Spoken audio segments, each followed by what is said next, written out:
We speak. Our words. We listen. We speak. Our words. We listen. We speak.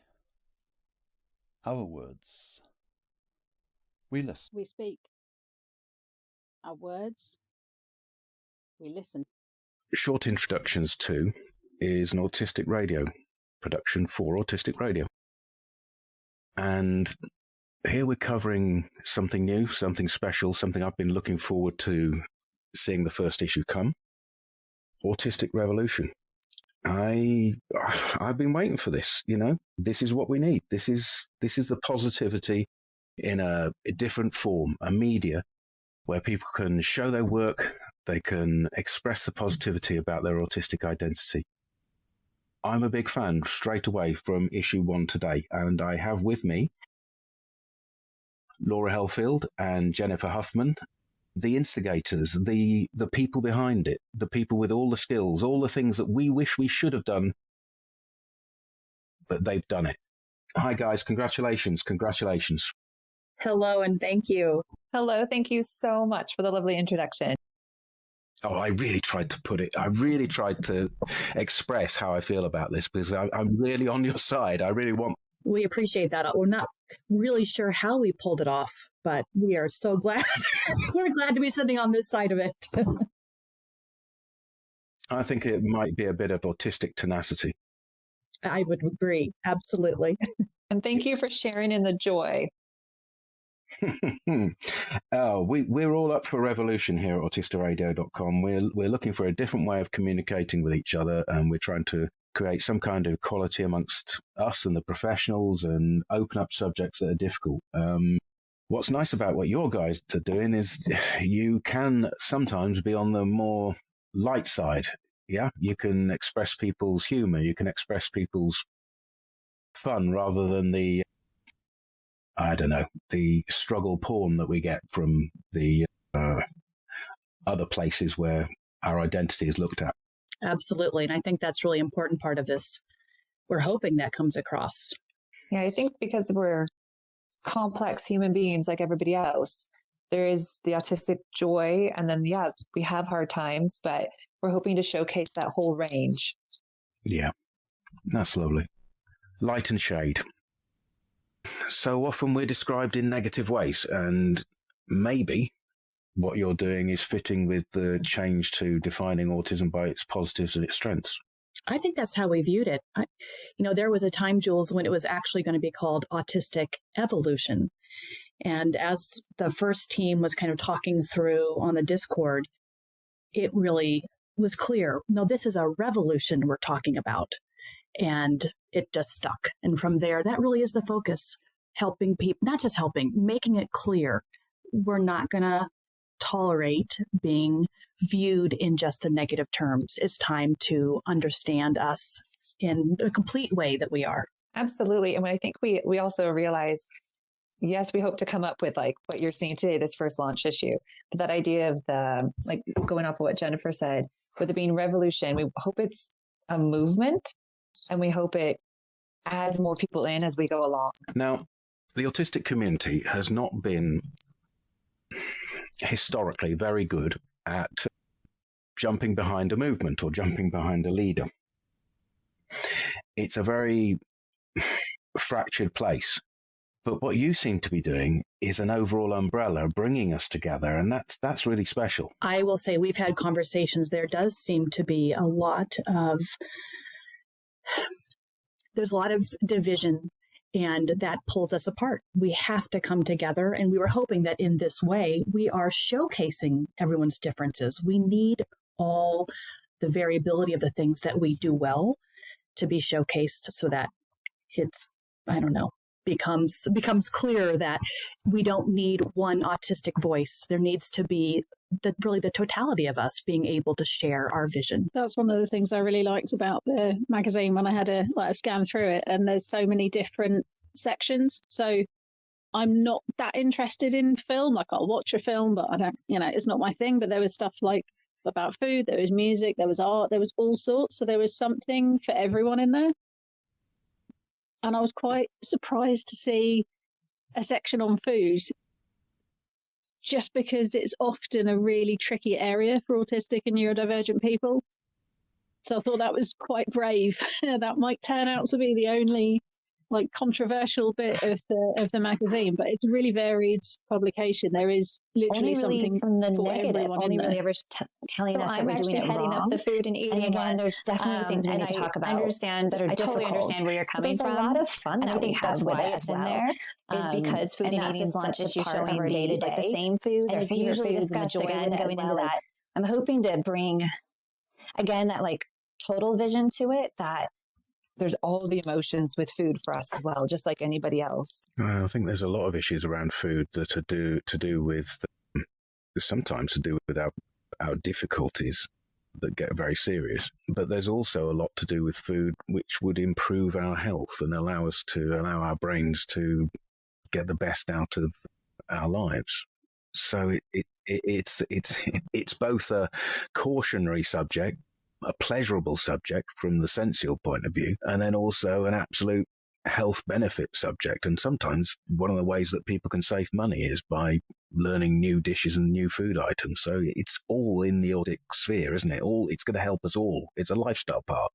Oh, absolutely. We're hoping to showcase exactly what you're saying, is those recipes that are really low energy. So when you're not feeling so great, because we know we have a lot more health conditions we need to take into consideration, and our energy levels. Part of what we're doing is giving people the opportunity to get their voice put out in a way other people can hear them, you know? And that's what we need as autistic people. Now, within the way you're doing it in such a positive way, because it can bring in every type of people's media. You can bring in their photography, you can bring in their short stories, you can bring in their poem, and everything. It can then link through your internet posts and through your blog posts to audio or to video. So you're creating a whole network, or even if you're only creating part of it purposefully. It's brilliant what you're doing. I too love the idea of how many different modalities can be added into the magazine. I think it brings up, it's just so interesting to go through, just to hear things, to look at the artwork, to have those eye breaks, to read. And like you said, we can pull those and be able to share them around. I think it leads to, we're hoping more people will realize that they can take part, because how they share their experiences is represented in the magazine. Absolutely.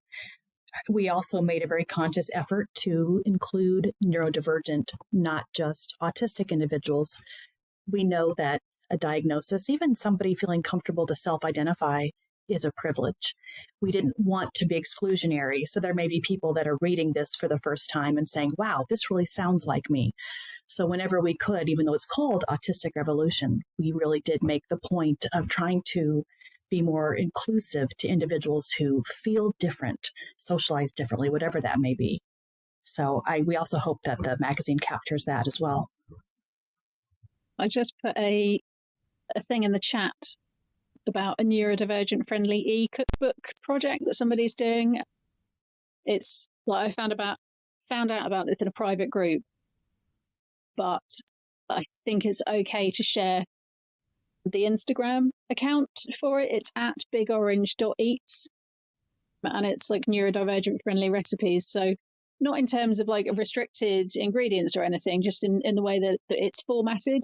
So the grocery list has like pictures in it, so you don't have to rely on reading stuff. And the instructions are very clear. Lots of recipes are not actually that simple to follow. Oh, I can rarely ever follow a recipe. It's going to be pretty simple for me to do it. Yeah, these are really, really clear. And it explains what you're doing stuff as well. It doesn't just say, like, I don't know. I mean, I can follow recipes because my grandma taught me from a young age, but like fold in the flour. What the hell does that mean? I don't know what that means. How am I supposed to fold a powder into a liquid? What other sections of the magazine do you have, or is it a matter of you find something for whatever people send in?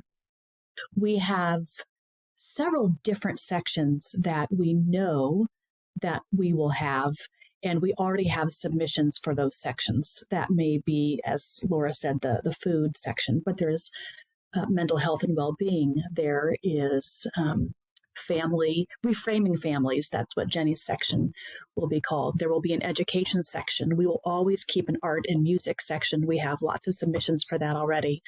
But as we go, there may be additional sections that are added on. Oh, absolutely. We also, I think we'll always end up having submissions under the sensory exploration section that Rebecca is leading. And I think we'll always have submissions that go into the LGBTQIA plus section. I think those will be probably some of our long-standing. And at the same time, maybe this is a time to talk about the ones that we don't have. Being our launch issue, this is our very starting point.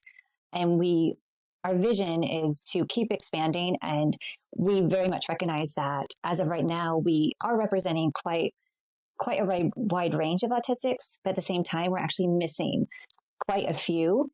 And moving forward, we really want to find more people in those communities. So particularly the non-speaking, minimally speaking, unreliably speaking, and our AAC user community members, and also members of the BIPOC communities.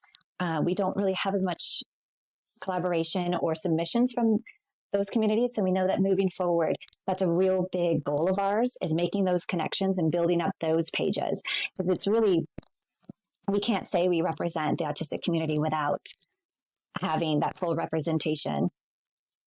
And we had to make a choice. We really wanted to have that representation before we launched. We wanted to have that representation before we launched the magazine. At the same time, it was clear people weren't sure where we were coming from. And I think there was this need to see what we were going to produce before people may be willing to join us and participate. And so in the magazine, there are specific call outs for the areas that we hope to have representation, because we want to just make sure that we are really capturing that full experience as much as possible. So you'll see those call outs in the magazine. And we also got feedback, I think even when we launched it yesterday, that for some individual, the photos and moving pictures are overstimulating. So we're already in the process of making a low stimulation version, a low picture version of the magazine as well, because we just want it accessible as much as possible. Yeah, that's interesting. It's very difficult to fit with such a wide variation in our autistic sensibilities regarding the sensory input, the visual input. Having two different disparate versions seems like a good idea. You know, I sometimes I really want to get into somebody's art and really have it surround me, and sometimes that would be oppressive. So having two different versions of the magazine sounds like a really lovely way going forward.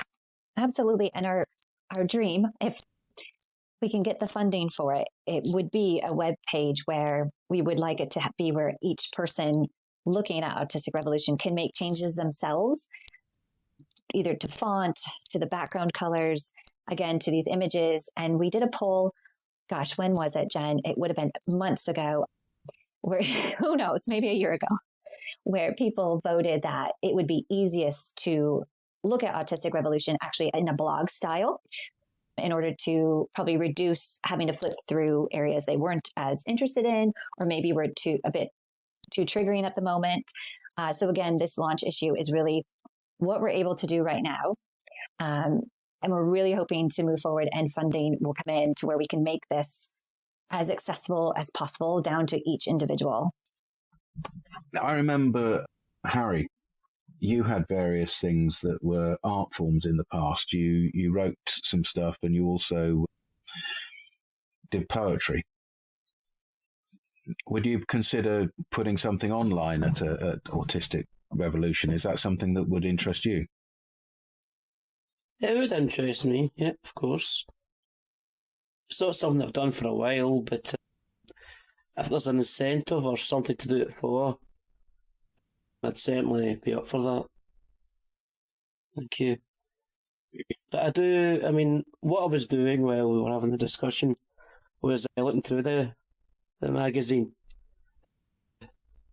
Just browsing, of course, because there's a lot in it, and I'm quite pleased in how detailed and expansive it is, because magazines in the past are very, not bland, but very limited, and sometimes, because sometimes these organisations and charities that would run them, it was kind of patronising language, and this definitely does not do that. It's inclusive. It's revolutionary, and I've seen all the different sections and different parts there is, like educational, recreational, inclusiveness, understanding. So yep. So I'll need to have a very good read at it later on, but yeah.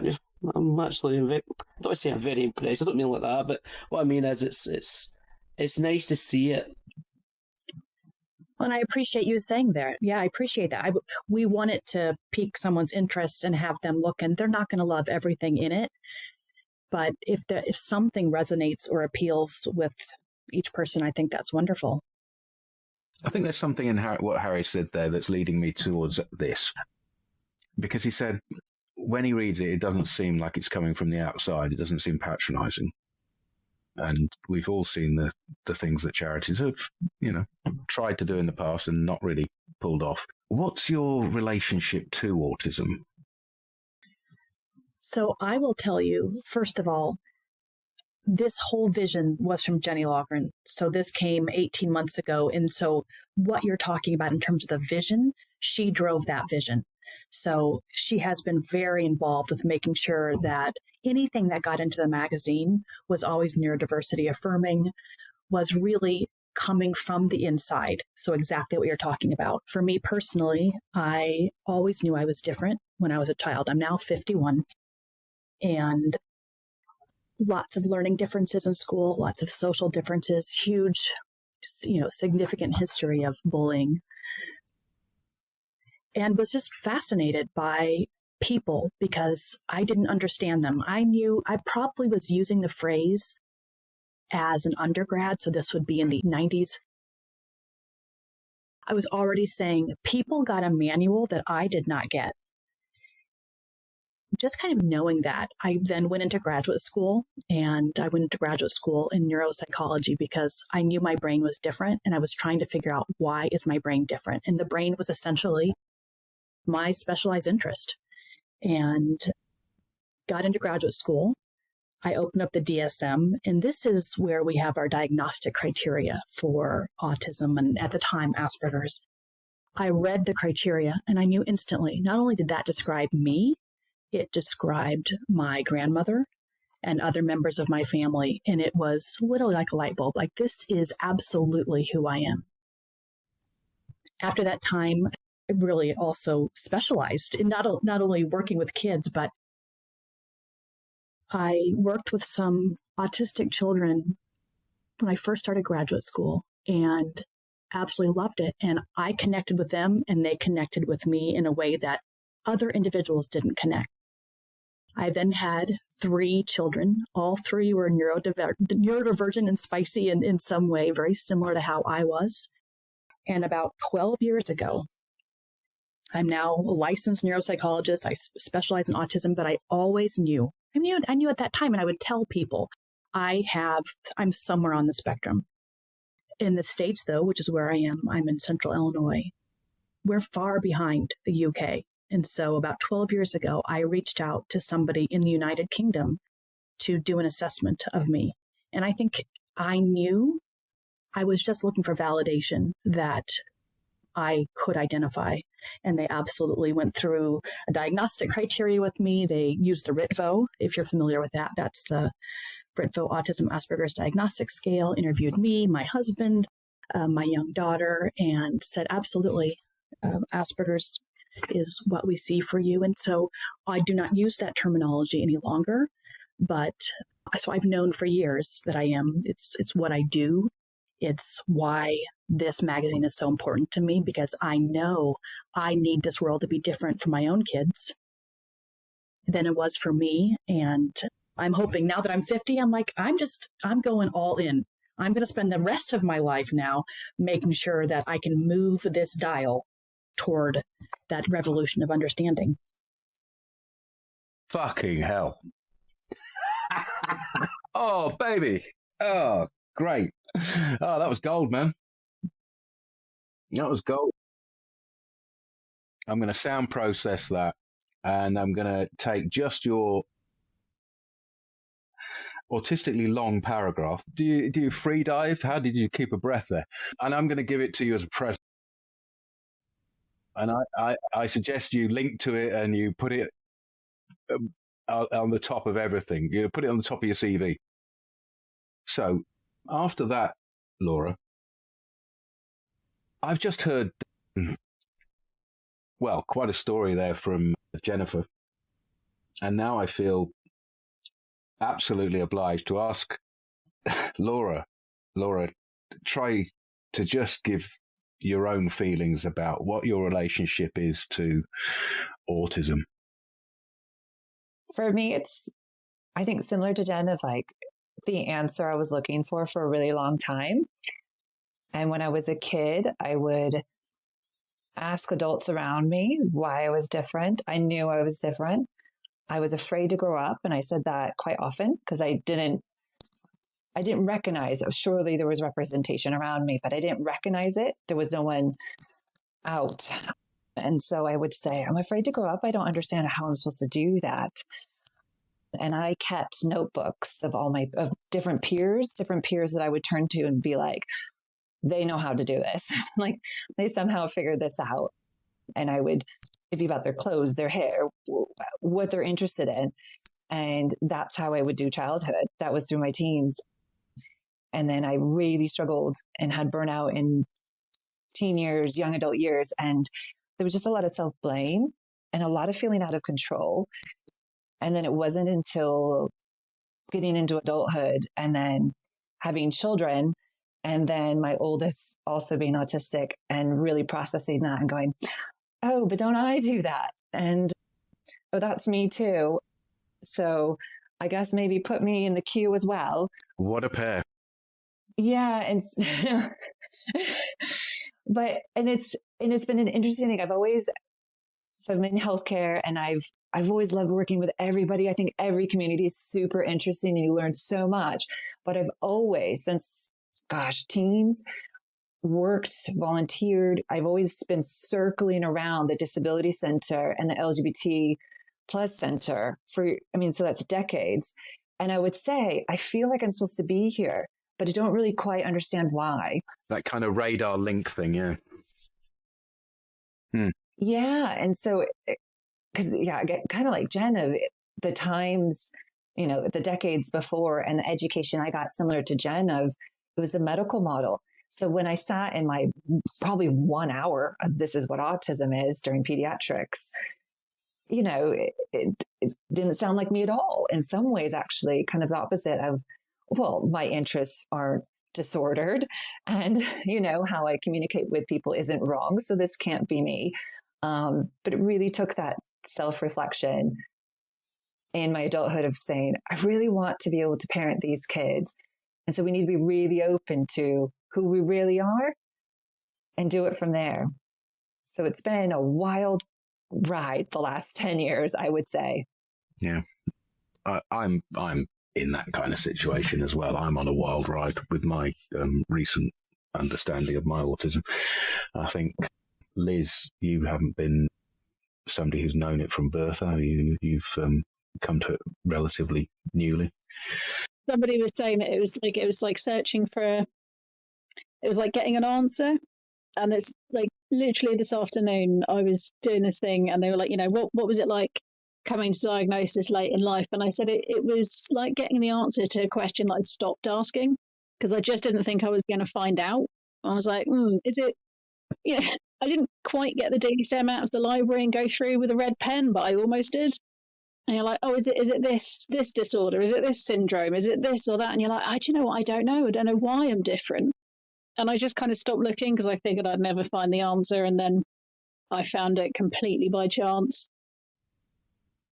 Yeah, it sounds like we've had quite a similar journey to get to the point of diagnosis, and possibly quite a similar journey afterwards. But I love this. Every time I meet a new autistic person, it's like, oh, we basically had the same life, but we separated at birth. These parallel lives. Exactly. Yes, it's like cousins. It's like meeting your cousins. Yeah, it is. It's like finding your family, isn't it? It really is like that. Yeah. Wow. Tribe, anyway. Right. Exactly. Yeah. I think that points to when people say, like, does it matter? Because I will have other adults say to me, especially non-identifying, say, does it matter? Did you need to know? Do you need to be learning more about this? And I'll say, it has been so much fun getting to meet other people who think similar or had the similar, so we can support each other, learn from each other, and figure out now ways of taking care of ourselves that works. It's the best. And Laura, you and I are both in the mental health field, so we see what happens when people don't know why they feel different. They feel isolated. I think that's why there's so many mental health challenges, is because of that not knowing and understanding. So there's so many positives to somebody knowing, and I think that's regardless of their age, because then let's say someone's 70 and they find out, it reframes a lot of the things that have happened to them and gives them some perspective that no matter how much longer they have to live, I would want them to know. Okay, well, that's quite a conversation in itself, because there can be a lot of negatives in your later life to realizing that you're autistic, and it's not everybody's experience that it's the positivity that you've described. So there's room in that conversation about being late diagnosed to encompass a lot of different experiences. It really is lovely to hearing the positivity that you're experiencing, but it's light and shade. And that's what we find here when we talk to people about their experiences on Autistic Radio. It's light and shade. I love that. And I think that's an important perspective. One of the things that I have to always consider, so individuals will come to me to look at a diagnosis. And to me, I'm talking to them about, we're actually identifying a neurotype. But there are consequences that come with that. Because unfortunately, no matter how neurodiversity affirming I want the world to be, people make discriminatory consequences for individuals, whether they can go into the military, whether they can move to New Zealand or wherever that may be. So there's lots of negatives that do come with that a lot of times are other people placing those negative factors on us. But I like what you're saying about light and shade. I love that. And I would love to kind of use that as something we all have to be thinking about. As long as the person makes an informed choice and those things are raised with them, and it's just about the rubber stamp on them, then they're entitled to the shade. They just have to know that it might be there, right? So maybe we've started for you the Autistic Revolution comment column on late diagnosis and people's experiences and whether they should contact you, put their poem together, put whatever it is that expresses how their late diagnosis affected them. You're the people who will put that out there. It might be a paragraph, it might be a haiku, it might be anything. It might not even be in text, So that's what you're looking for at Autistic Revolution. Absolutely. And actually, that would be perfect for the next edition because we're planning for it to be. So this first one was around autistic identity. So the next one would be autistic community and belonging. So the discussion of coming into the community, or what is that experience for you being late identified, fits in perfectly. I'm going to give you my snappy phrase that I use about this, like post-diagnostic dilemma kind of place: grief versus relief. You can have that. Oh, I love that, Liz. That's so awesome. That's nice. I like that. So we've recorded today with Jennifer and Laura, in our short format, I think in the little time we've been listening, we've got a good sense of where these guys are coming from. We've also had a good sense about how the autistic revolution is going to progress using their magazine. And they've said their magazine is a fulcrum, a middle of everything.